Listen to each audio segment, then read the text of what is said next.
Right, man. Uh, so shortly after the events that happens with the party in the village of Gelm, um, all of you left for a nearby city to rest and recuperate. And the four of you only spent a few days there, like 1 or 2 days, resting before you all decided to split and go your separate ways for now.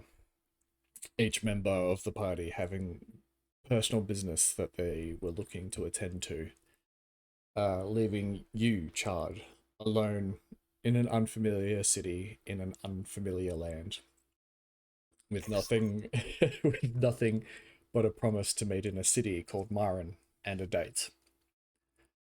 You set off on your that's what we made to each other. Yeah, so the plan is for everyone to meet up again eventually. But you set off on your own path, and you begin exploring this land. Unfamiliar and unsure with the people of this land and their customs, you find yourself without money, without friends, and with a melting axe. That being the ice axe, of course. That, not melting metal. You find yourself on the outskirts of a small town, beginning to settle down with what few rags you have to sleep underneath a bridge.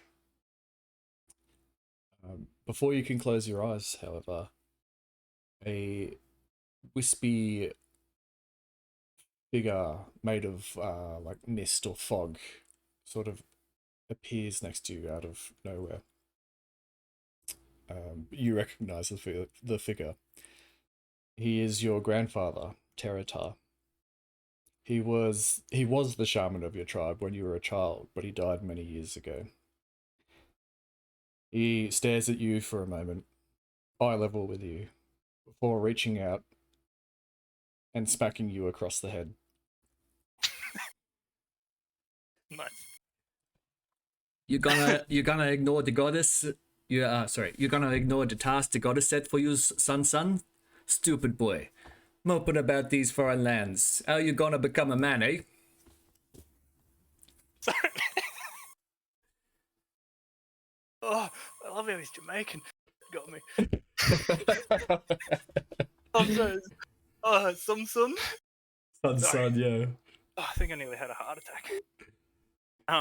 Sorry, I was just about to write like additional features and that. Oh, he gave me a grandfather name. I just started writing his name, and then you started talking, and I lost it. I could spell out the name for you if you like. No, we'll do that at the end. Roger. Right here. Hey, do I need to repeat myself, boy? Sorry, you're gonna be editing this video a bit because I'm fucking pretty slow at the typing and the. No. So what did he do? He slapped me. Yeah, so he's essentially asked you. He's been watching you wander around. Yeah. Sorry. So what did you just say? What did you? I was laughing too hard. What did you say after he slapped me? Boy, son. Yeah. So he said essentially that you're open around these well, lands. He's unhappy that you're not really looking after the axe and looking to do anything at the moment. You're just kind of bludging around from one place to the other. And he sees that you're like kind of in trouble and you have no direction. What do you expect of me, Gran? Huh? I got thrown out of into this blizzard while I was hunting this saber-tooth into this unknown world, into undead, undying monsters left, right, and center, and a frozen axe, and I don't know what I'm doing. I just latched onto the closest people I could, and I followed them, and now they're all gone. Hey, okay, there's the fire I'd be looking for. Okay, Grampy be helping you out then. You see, we be having some powers now. We rest in the goddess's bosom. He gives a sly wink. We be taking you to see the goddess herself. He grabs you by the shoulder And after a short moment of vertigo, your vision clears, and you see you are now standing in an enormous temple made purely from ice. And at the far end of the room of the temple that you're in sits a throne many times larger than would normally seat the largest person you've seen in your life, Charred. And sitting atop it is Oral. What's her name? Or Oral. Auril. that's what I thought. So. Yeah. Oh, how far away am I? You're about 120, 150 feet away. It's a big temple. Oh, so like that's why we're here, because there's pretty much a temple thing here. Yeah. So he's teleported you away from where you were. No, I meant this screen. Is this like pretty much the Oh, temple? no. Ignore that screen. No, cool. No. So I remember when the fight happened, that cold snap came around me, and everyone had to stand around me. Do I feel like that, like 1,000 times, or? Yeah, this place is incredibly icy. Like you in your homeland, you were used to Even I'm shivering. yeah, the ice and the frostbite, but like in this place, it's like it goes beyond that, and you didn't realize it could get that cold. All right. So sorry, you keep going. Oh well, Terratar like grabs you, and begins to walk you down. Okay. Yeah, I was just going to ask, what did he teleport with me, or did he just? Yeah, he's there. He's sweet. there next to you. He looks more corporeal here as well. He looks more real. Yeah. And he begins to walk you down the center towards Oral. As you're walking though, you notice that actually this place isn't quite as made of ice as you thought it was. You notice in certain corners and certain spots on the walls, there's water dripping and pooling. Not a lot, but not something that you would expect from in a place where I'm shivering. Yeah, and the goddess of ice is living, so there's something going on there. And as you get closer to Oral, she looks her red hair is fading. She doesn't feel her clothes that she's wearing. There's large bags under her eyes.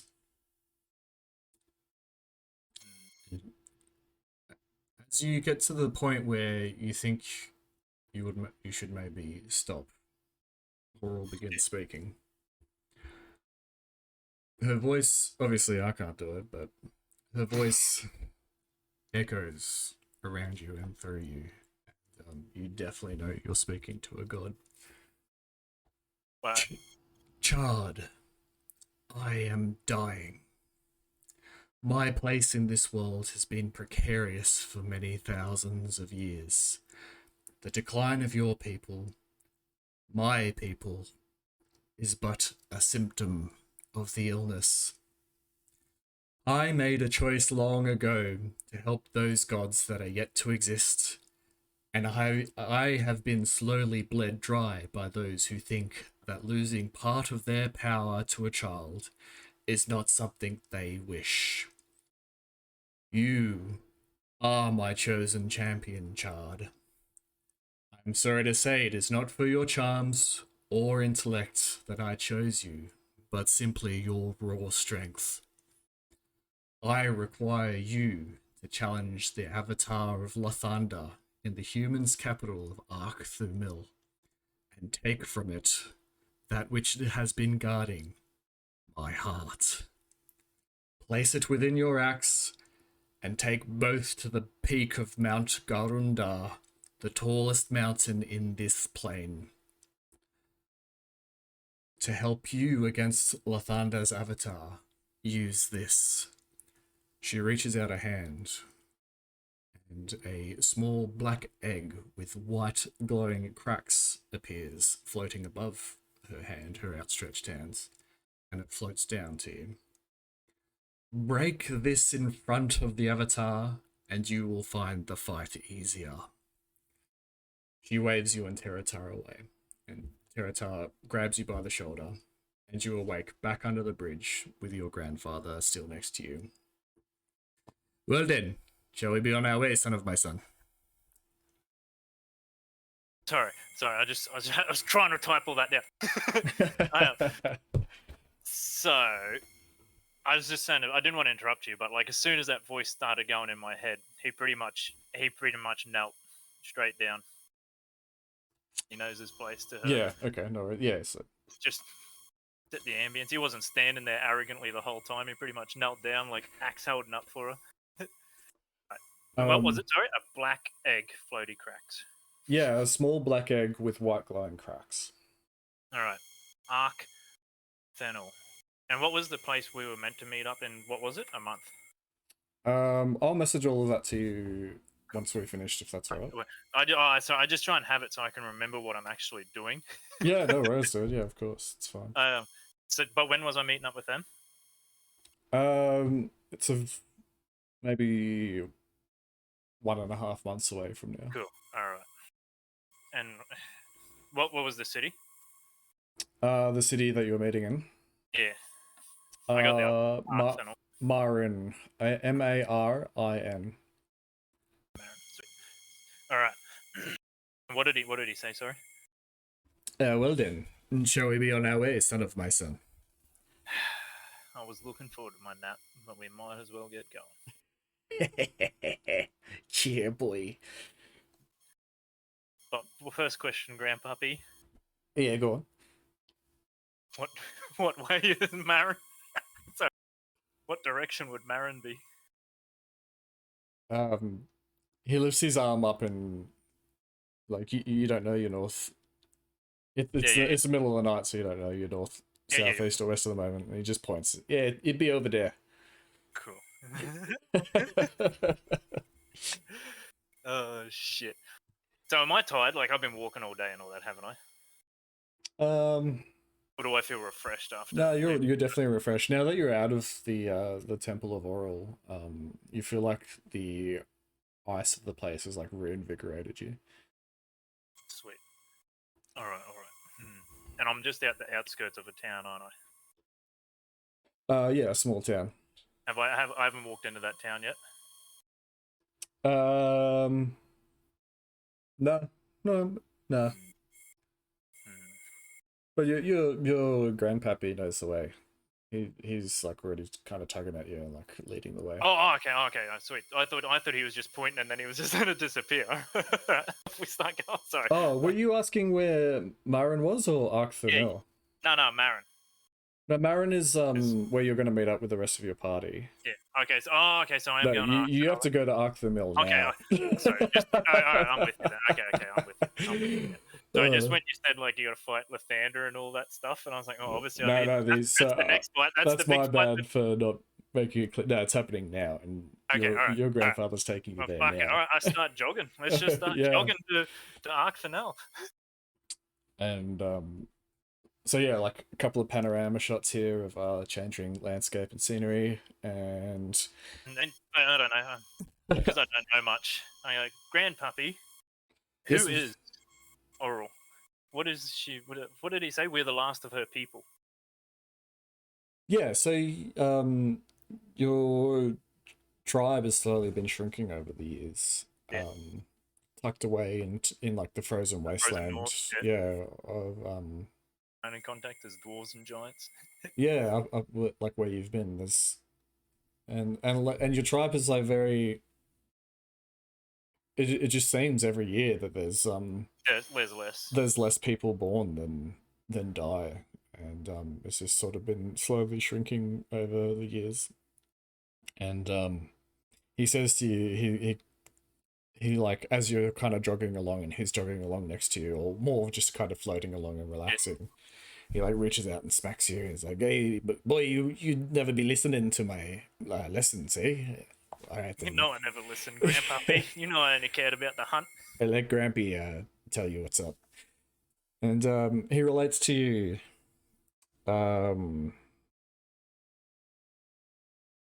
stories of your people didn't actually originally live in the northern wastes. They lived on another continent, in fact, to the one that you're on. However, the fights that Oral got into, where she was referencing how she lost her heart. She got into fights with other gods, and it's thanks to that, and because she's missing her heart, and because she stretched herself recently to block off Lathander when all of you were fighting, her powers are waning. Like, so she's now tasked you with this job that you're currently going towards.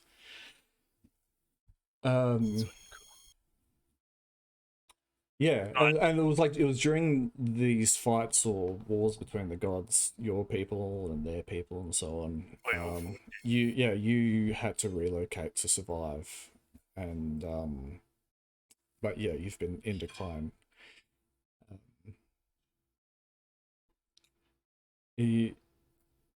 Teratara even suggests that maybe you could find the ruins one day if you really wanted, of the people, or like the civilization that your people once inhabited.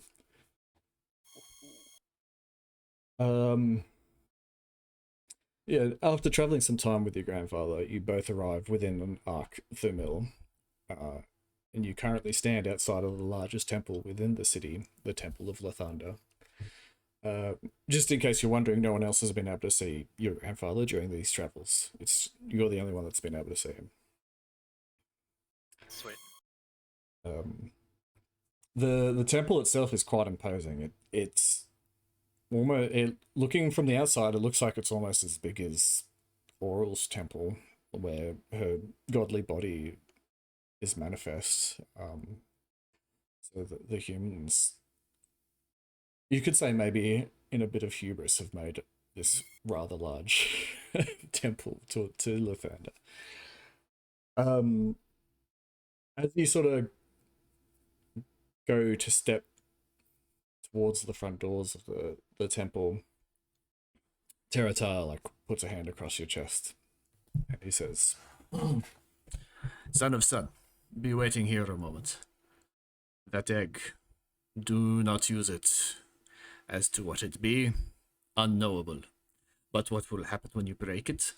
It will hasten the birth of a new god, Lathander's child.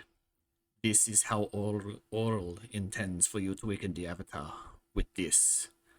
But to the followers of Lathander, and the potential followers of this new god that live nearby, this thing will kill them. They won't be able to survive the shock. Instead, I have another way for you. Aural had a husband once, and together they were both our gods, but now he is but a shell of himself. Thanks to the conflict, they both be entering back in time. As she is ice, he was fire. And as she be cool logic, he be heat and emotion. He passes you a small bottle that has a flickering flame within. When the time comes, drink this. It is a piece of his divinity.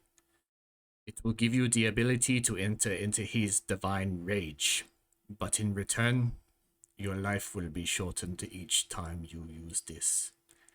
It is your choice, my son of sun.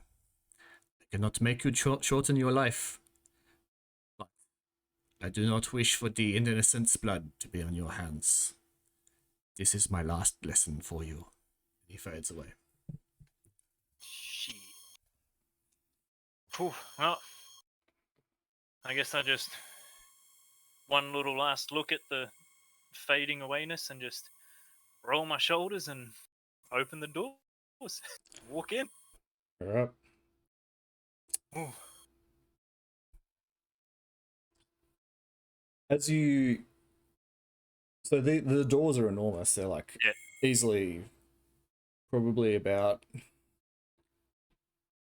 Together, they're about 40 to 60 feet across.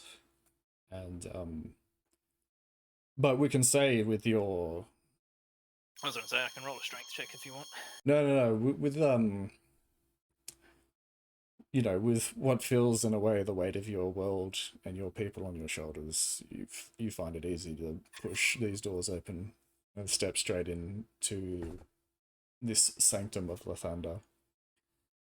As you enter it fully, um, this place itself seemed, yeah, as you walk in, you're like, yeah, this is as big as Aural's sanctum was. And you look up, and on the far end of this rather long room, like this incredibly large room, there's a huge statue um, of a man in plate armor and with his sword, like held in front of him but pointed down, resting on the ground, and both of his hands like held onto the hilt. Yeah, yeah, I know what you mean. And as you look up at it, um, the whole place begins to rumble, and like cracks appear on this statue, and like stone kind of crumbles and dusts off, and you see like all the people of Lathander that are in this like a prayer room essentially, look up in fear and begin shouting out like, the place is coming down, earthquake, flood, and people like running out through doors and like exiting the room. And when it's fully empty apart from you and the statue begins moving, and it steps down from the dais that it's on with like these thundering footsteps slamming into the ground on the far end of the room from you. And then there's like this flash of light, and you find yourself transported to another realm. Oh. I'm gonna zoom out. I love the size difference. Sorry, I just it's so good. All right. Oh shit. Just give me a moment to think. Sorry. Yeah, that's all right. I was waiting for you to tell us what the go is.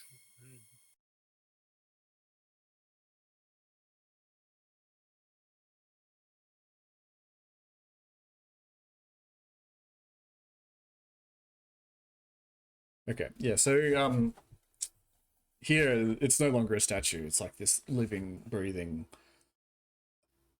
divine archangel, I suppose you could say, that stands in front of you. The sword held out before it is now like molten and glowing with like this inner light. And the the creature looks at you and begins speaking.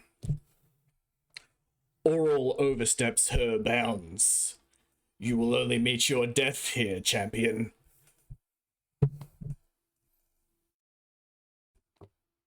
Sorry, just crack on my body, getting ready. Man, I'm not really quick on the mind anymore. Well, I just hoist my axe and just say, so it's a living being, pretty much. This guy. Yeah, you look at it and you're like, man, if I don't either eat the flame that your grandpa's given Okay. her, or use this. There's no point. There's no point in me talking to it. No, you. Yeah, all right, sweet. You as you are will be dead in one hit. I take the flame. I drink the flame. Fucking. All right. As you. My eyes glinted when you said that godly rage or whatever it was. As you drink the flame,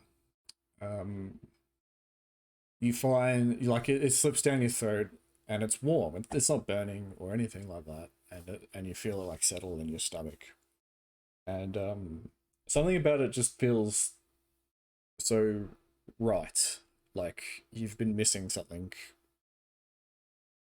all your life, but like now it's back, and just it just feels whatever it is.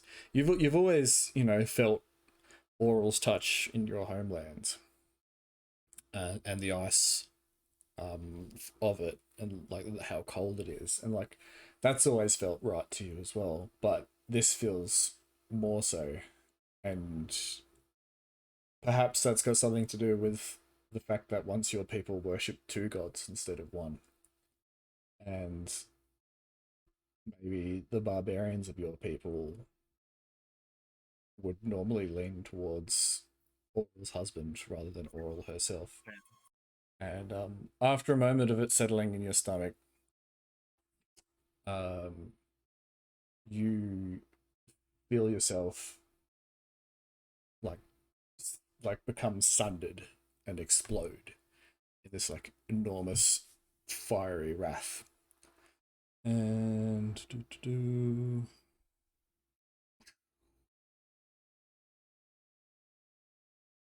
then I have to give this to you.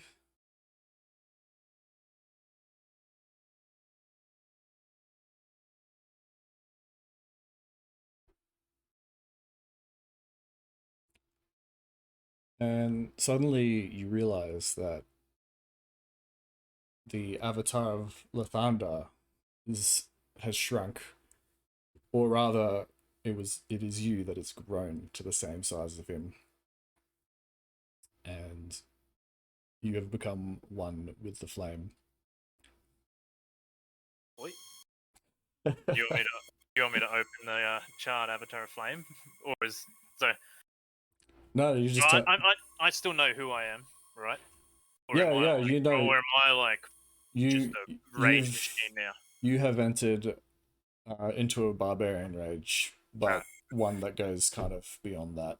yeah. And you can feel like the rage that you're in, like the flames that are like Well, pouring out of you. I'm just assuming that because I am pretty much Oral's husband reincarnate, sort of. I can feel this dude's got a heart, right? This is the Yeah, this is the guy who's guarding her heart. cool. I'm pretty much just yell out. Where is am I? I'm more a champion than him, aren't I? Than him reincarnate, aren't I? What do you mean? I'm more a champion of the flame than I am of the god reincarnate thing, right? Yes, Yeah. you've consumed a small part Yeah. of what he once was essentially, and it's ignited within you. And you can feel like the flames that are pouring off your body is your life force. Oh shit! All right. Just tell me what you do. No rolls here. Cool. I just forget the other guardian and in barbarian rage. Where is my goddess's heart? He just steps towards you, enters into combat with you. The ice axe that you were once wielding is now just like made of pure flame. Um, yeah, so he steps towards you within this divine realm and brings up the sword like from his right. He like begins like grabs it in a two-handed grip and like swings it up towards you in like this arcing swipe that's meant to come across your entire body. All right. I'm with it. I'm a little bit with it now. So, can I just like? So do I? You just tell me what you do, dude. Did you say it's a flaming axe? Yeah. Oh well, obviously I'm going to try and block his sword with the flaming axe. Yeah, so you like you just put the hilt in the way of the sword and Yeah. And yeah, then like, so can, as the sword of can I light like slams throw? in. I was going to say, can I throw a boot in as well, or is that like, Yeah, yeah, like, of course. So like yeah, two hand holding it and like trying to stop the blade from cutting in, and then while doing that, like booting him as well, like at the impact. yeah, so That makes sense. you barely feel the impact of the this sword of light as it slams as you block it with the hilt of your two-handed battle axe, and you can see it's kind of like the reverbs have kind of shook the arms of this Avatar of Lathander, and you've swiftly followed up with like a boot to the chest, which is send him flying, crashing across this realm. And he rolls over onto his front and like begins to get up. So can I make it to him in a run? Yeah. I was gonna say just a big run and like a pretty much swinging underhands, like the nearly dragging the axe behind me, and then just do a big underhand swing as he's getting up. Yep. Help him up if that makes sense. Yeah. So you storm your way across this realm of light that you've invaded, and as he's like lifting himself up, he's like gotten an arm on top of one knee and kind of half lifted it himself up, and he looks up, and you're already there as you swing this axe up underneath him, up into his chest, um, smashing him further across this realm.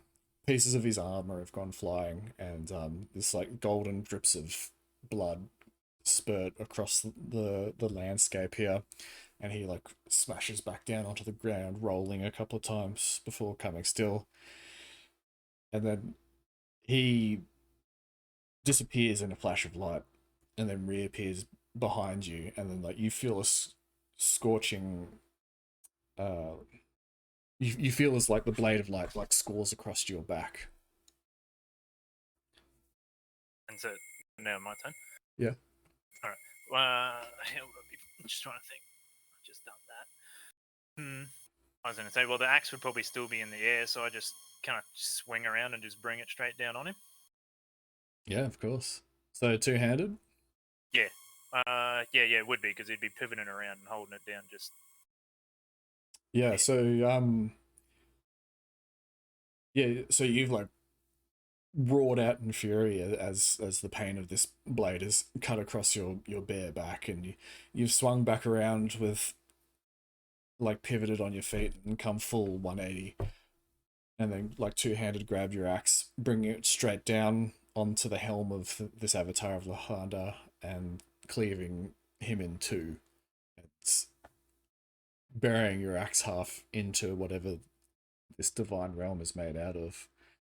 And you watch as the avatar like kind of splits and shifts and then falls in half like as though he was a tree that you just cut straight down the middle, like pouring out all this golden blood and light, forming a massive pool around the now still armor and the now empty of light sword that it's carrying, just lying there. And left hanging in the air in front of you is the heart of Oral. It's not a bit stupid question. Can I grab it while I'm a flame avatar? You can try. Because I don't get. Can I just turn off the avatar mode? Because that will send me back to the other realm, I'm assuming. So I'd fucking grab a heart with the burning hand. Yeah. So, yeah, as you grab it, you feel the ice of it like rush through you and strip you of the rage that you're in, and you find yourself like standing or kneeling in the center of this temple of Lathander back in the physical realm, and the whole temple has pretty much completely collapsed around you. The statue of the Avatar has been like cracked straight down the center, and it's split in two and fallen either side of the dais or the podium that it was sitting on. And in your hands, you feel you colder even than the temple that you're in with Oral. You feel like frostbite seeping into your hands, but you can also feel the heart of Oral beating in your hand. Oh. Shit. Better get to Mount Garanda? Garunda. Garumda. Don't forget to put it in your axe. And isn't that what I had to do at Garunda? No, you do it now. Oh, okay, sorry. Yeah, well then, yeah, that's what I do. I grab the axe in one hand and the heart in one, and just in front of me, I don't know. I think I just smacked the two together. That's how he knows how to do it. Yeah, like I said, she didn't, or she said she didn't pick you for your intellect, but that's okay because it works. So yeah, as the heart touches the axe, it's like absorbed into the head and the blade of the axe, and the axe solidifies once more in your hand. It is no longer melting, and that's where we'll call your one shot, my friend. Excellent. Nice. So I've still got that egg. Yeah. Because not Charred, old Tommy is like, man, I wish I was playing a smarter character. Why is that? Because as soon as he meets I forgotten both their name. Abe. Yeah, Wait up. Which one's Abe? Abe is Danny's character. Danny. Yeah, cool. That's what I Yeah. thought. Because you know how he like hates life and all that, and I'd like smart character would give him the egg and be like, if you ever choose to end your life, crush this. Because yeah, you said it will kill any of Lathander's followers, but then he might not be a Lathander follower by the end of the thing, so who knows? Well, it would kill. So Oh yeah, it was the new god as well, wasn't it? Oh yeah, yeah. All right. it would I mean, yeah, who knows what'll happen, right? You're gonna have to go and do that if you want to find out. So. Oh yeah. Oh yeah, it's like if I wasn't playing like a nice dopey guy, if I was playing like a slimy bastard, that's the perfect. Oh, you would like feed it to the yeah. That'd be real interesting, wouldn't That's the best fucking item ever for a slimy bastard. it? All right, so the things I need to keep: Mount Garamdur, Mm-hmm. and Marin. Yeah. And Territar. Pretty much. Don't worry too much about Marin. When we all get back together again, we'll start there. Sweet. Yeah. Sweet. Yeah. I gotta say, man, you build pretty good worlds. Thanks, bro. I appreciate that. I've just been building a world too, eh? Like they just like I had my mind scattered on so many things, and now I've just I don't know. I was just must have been on the drugs or something for the last 3 weeks. I've merged them all into Hold one. on. Let me stop this recording first. Oh, sorry.